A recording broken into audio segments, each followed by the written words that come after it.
Joe's Surf Shack is a well-known bar that is located in the heart of the Jersey Shore in Belmar, New Jersey. For many people around the area, this is a place that they can call home. Unfortunately, since the pandemic, there's been a drastic change that has happened to this notorious neighborhood bar. Business at Joe's Surf Shack before the pandemic was booming. We were becoming a hot spot in the town of Lake Como, Belmar area. Everyone was making really good money. Staff was making money. Bartenders were really making good money. So was our servers. And of course, you know, the owners were making some good money too. It was great. It was a lot of fun. People really enjoyed our food, our entertainment, our drinks. Everything was really going well.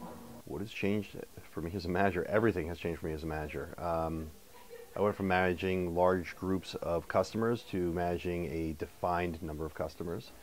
I went from managing a full staff to managing a partial staff. I went from managing busy, hectic, high volume nights to just a controlled stream of revenue. It's a completely different animal.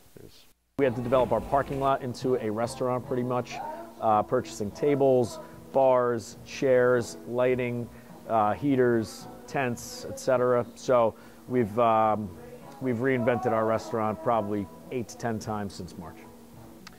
So as a regular customer, the immediate benefits of it impacting me coming to Joe's were pretty much positive. So, you know, without coming to the bar directly after work almost every day and hanging out for an hour or two, you know, March, April, all of a sudden I started seeing more money in my bank account, which was nice. But I missed the community. I missed the people. This bar in particular has a great staff. They really make you feel friendly, make you feel like you're a friend and you know, part of the group in here. So the impact that it's had on our business, it's impacted us in ways that we kind of anticipated and ways that we didn't anticipate. So I'd say the biggest one is volume. You know, we're a company that experienced several consecutive years of double-digit, sometimes triple-digit growth that ended in March when the shutdown began. We're also very heavily on-premise, draft-oriented. So a lot of breweries are about 75% cans, 25 draft. We're kind of like the opposite, so we do more draft than cans. Obviously, that was impacted. Always having to like be very, very careful with washing your hands constantly, sanitizing constantly. It's a lot to remember throughout a shift when you're in the weeds and you're busy and you're running around, but like we have. And then with the closure of bar seating, you know, I think that myself and most bar customers like to sit at the bar, kind of communicate with the bartender a little bit, talk, gossip, you know, spill your guts a little bit. So that's something that's missing.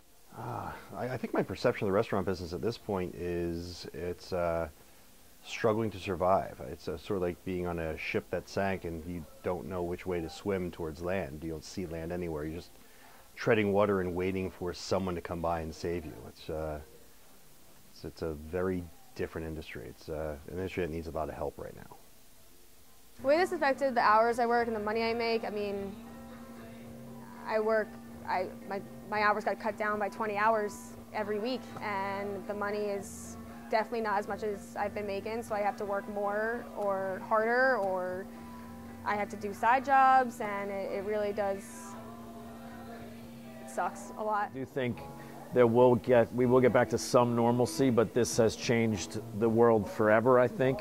The way large crowds can gather, the way large masses can come together. I think there's still going to be hesitancy from even the average consumer to, even if there is vaccines in place, people are still going to be a little gun shy to go into a busy bar, a packed stadium, a packed concert. I personally will not be, but I know the feeling of some people will. So I think it's going to, at least my lifetime, I'm going to feel it, you know, for the rest of my life.